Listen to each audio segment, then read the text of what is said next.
இந்த செய்தியை உங்களுக்காக வழங்குவது அருண் மசாலா. 1983 ஆண்டிலிருந்து தரத்துடன் தன்மை மாறாத அறுசுவை சமையலுக்கான அருண் மசாலா.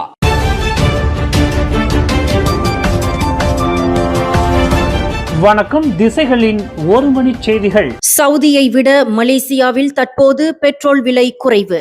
வாக்குறுதியை நிறைவேற்றிவிட்டதாக அன்வார் நிகழ்ச்சி. மலேசியாவில் எரிபொருள் விலை தற்போது சவுதி அரேபியா, கத்தார் போன்ற எண்ணெய் உற்பத்தி நாடுகளை விட குறைவாக இருப்பதாக பிரதமர் டத்தோசரி அன்வார் இப்ராஹிம் நிகழ்ச்சியுடன் தெரிவித்துள்ளார். இன்று செவ்வாய்க்கிழமை நாடாளுமன்றத்தில் நடைபெற்ற பிரதமரின் கேள்வி நேரத்தில் உரையாற்றிய அன்வார், மலேசியாவின் எரிபொருள் விலையை எண்ணெய் உற்பத்தி செய்யாத நாடுகளுடன் ஒப்பிடுவது சரியானது அல்ல என்றும் குறிப்பிட்டுள்ளார். மலேசியாவை கத்தார், சவுதி அரேபியா போன்ற எண்ணெய் உற்பத்தி நாடுகளுடன் மட்டுமே ஒப்பிட வேண்டும் என்பதை சுட்டிக்காட்டியுள்ள அவர், எண்ணெய் உற்பத்தி செய்யாத நாடுகளில் இயல்பாகவே எரிபொருள் விலை அதிகமாக இருக்கும் என்றும் தெரிவித்துள்ளார். மேலும் கடந்த காலங்களில் பெட்ரோல் விலையை 1 ரிங்கிட் 50 காசுகளாக குறைக்க வேண்டும் என்ற கோரிக்கை எழுந்தபோது சவுதி அரேபியாவில் பெட்ரோல் விலையானது மலேசிய மதிப்பில் சுமார் 1 ரிங்கிட் 50 காசுகள் இருந்ததையும் அவர் நினைவு கூர்ந்தார். தற்போது மலேசியாவில் பெட்ரோல் விலை சுமார் 1 ரிங்கிட் 99 காசுகளாக உள்ளது என்றும், ஆனால் சவுதி அரேபியாவில் மலேசிய மதிப்பில் 2 ரிங்கிட் 40 காசுகளை கடந்துள்ளது என்றும் அன்வார் தெரிவித்துள்ளார். அதே வேளையில் கத்தாரும் ஐக்கிய அரபு அமீரகமும் 2 மாதங்களுக்கு முன்பு எரிபொருள் விலையை உயர்த்தியுள்ளதாகவும் அன்வார் விவரித்துள்ளார்.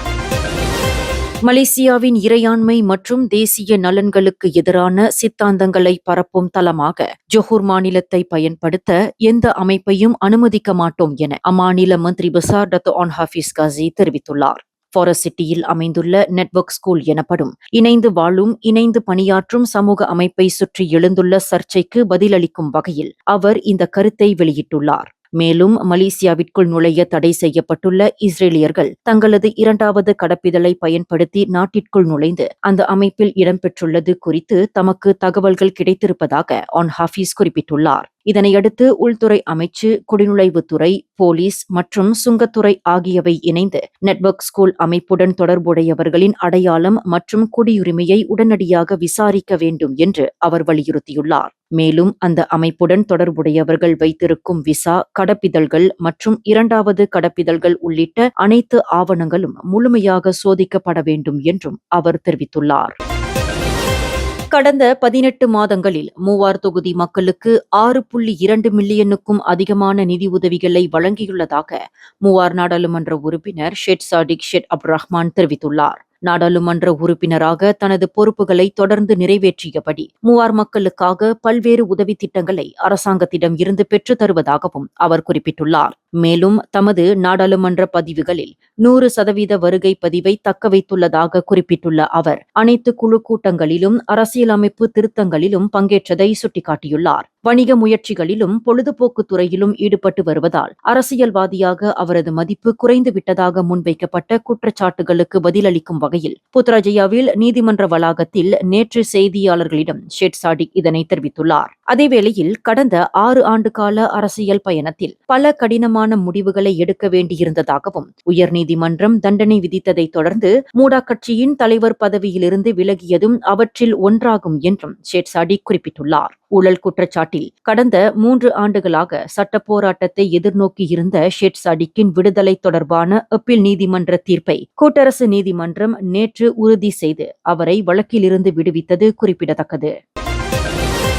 மலேசியாவின் ட்ரோன் துறையை வரும் 2030 ஆண்டிற்குள் 50.7 பில்லியன் ரிங்கிட் மதிப்புள்ள தொழில்துறையாக மாற்றுவதுடன் பொது சேவைகளில் ட்ரோன் தொழில்நுட்ப பயன்பாட்டை விரிவுபடுத்த அரசாங்கம் இலக்கு நிர்ணயித்துள்ளதாக அரசியல், தொழில்நுட்பம் மற்றும் புத்தாக்க அமைச்சு தெரிவித்துள்ளது. இதற்காக 2022-2030 மலேசிய ட்ரோன் தொழில்நுட்ப செயல் திட்டம் மூலம் உள்நாட்டு ட்ரோன் தொழில்நுட்பத்தை உருவாக்கும் நாடாக மலேசியாவை மேம்படுத்த அமைச்சு திட்டமிட்டுள்ளது. மேலும் இந்த திட்டத்தின் மூலம் 2030 ஆண்டிற்குள் உயர் பதவிகள் கொண்ட 1 லட்சம் வேலை வாய்ப்புகள் உருவாகும் என்றும் அமைச்சு நேற்று திங்கட்கிழமை நாடாளுமன்றத்தில் தெரிவித்துள்ளது. அதே வேளையில் தேசிய தொழில்நுட்பம் மற்றும் புத்தாக்க சாண்ட்பாக்ஸ் திட்டத்தின் மூலம் உள்நாட்டு ட்ரோன் தொழில்நுட்ப உருவாக்குநர்களுக்கு ஒழுங்குமுறை வசதிகள் மற்றும் சோதனைக்கான நிதியுதவிகள் வழங்கப்படும் என்றும் அமைச்சு தெரிவித்துள்ளது. கூட்டரசு பிரதேச அமைச்சர் ஹனாயோவை அவதூறாக பேசியதற்கு பொறுப்பேற்க வேண்டும் என்று தமக்கு வழங்கப்பட்ட தீர்ப்பை எதிர்த்து முன்னாள் ஐஜிபி மூசா ஹசான் தாக்கல் செய்த அப்பீல் மனுவை கூட்டரசு நீதிமன்றம் தள்ளுபடி செய்துள்ளது. நீதிபதிகள் ரோட்ஸா ஹீரா பூஜாங், சேஹ் ருசிமா கசாலி மற்றும் அஸ்மி அரிஃபின் ஆகியோர் அடங்கிய 3 நீதிபதிகள் அமர்வு இந்த தீர்ப்பை வழங்கியது.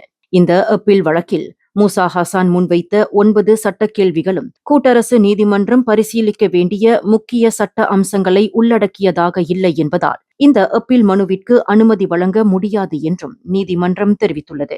இதன் மூலம் ஹனாயோவுக்கு எதிராக மூசா ஹசான் அவதூறு செய்ததாக உறுதி செய்யப்பட்ட முந்தைய நீதிமன்ற தீர்ப்பு தொடர்ந்து அமலில் நீடிக்கிறது.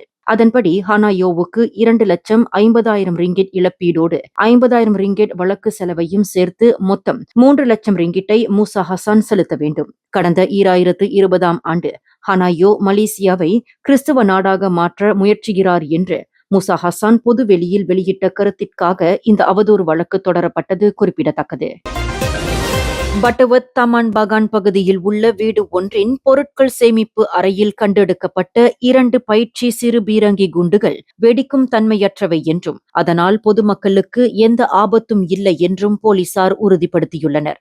இதுகுறித்து சபராங் பிராய் உத்தாரா மாவட்ட போலீஸ் தலைவர் அன்வார் அப்துல் ரஹ்மான் வெளியிட்டுள்ள தகவலில், கடந்த டிசம்பரில் உயிரிழந்த தனது தந்தையின் வீட்டை சுத்தம் செய்து கொண்டிருந்த போது அந்த 2 பொருட்களையும் கண்டெடுத்ததாக பெண் ஒருவர் நேற்று பட்டவத் போலீஸ் நிலையத்தில் புகார் அளித்ததாக தெரிவித்துள்ளார். இந்நிலையில் அப்பொருட்களை கைப்பற்றி சோதனையிட்ட நிபுணர்கள் அவை வெடிக்கும் தன்மையற்றவை என்பதை உறுதிப்படுத்தியுள்ளனர். அதே வேளையில் அவை பீரங்கி குண்டுகள் என்றே தெரியாமல் அந்த குடும்பத்தினர் இத்தனை ஆண்டுகளாக வீட்டில் வைத்திருந்ததாகவும் போலீசார் தெரிவித்துள்ளனர். சரவா மாநிலத்தில் நிலவும் வெப்பமான வறண்ட வானிலை காரணமாக அங்கு திறந்தவெளி எரிப்பு நடவடிக்கைகளை தவிர்க்குமாறு அம்மாநில தீயணைப்பு மற்றும் மீட்புத்துறை பொதுமக்களுக்கு எச்சரிக்கை விடுத்துள்ளது. கடந்த ஜூலை 1 முதல் இதுவரை மாநிலம் முழுவதும் 49 திறந்தவெளி எரிப்பு சம்பவங்கள் பதிவாகியுள்ளதாகவும் தெரிவிக்கப்பட்டுள்ளது. அவற்றில் குச்சிங்கில் 15 சம்பவங்களும் மீரியில் 11 சம்பவங்களும் அதிக அளவில் பதிவாகியுள்ளதாக தீயணைப்புத்துறை குறிப்பிட்டுள்ளது. தற்போது நிலைமை கட்டுப்பாட்டில் இருந்தாலும் பொதுமக்கள் ஒத்துழைக்காவிட்டால் புகை மாசுபாடு ஏற்படும் அபாயம் இருப்பதாக அதிகாரிகள் தெரிவித்துள்ளனர். இந்த செய்தியை உங்களுக்காக வழங்கியது அருண் மசாலா. 1983ஆம் ஆண்டிலிருந்து தரத்துடன் தன்மை மாறாத அறுசுவை சமையலுக்கு அருண் மசாலா. மேலும் செய்திகளை தெரிந்து கொள்ள கீழே இருக்கும் பெல் பட்டனை அழுத்துங்கள். உங்கள் மகிழ்ச்சியை வெளிப்படுத்த லைக் மற்றும் ஷேர் செய்யுங்கள். தொடர்ந்து திசைகளோடு இணைந்திருக்க சப்ஸ்கிரைப் செய்யுங்கள்.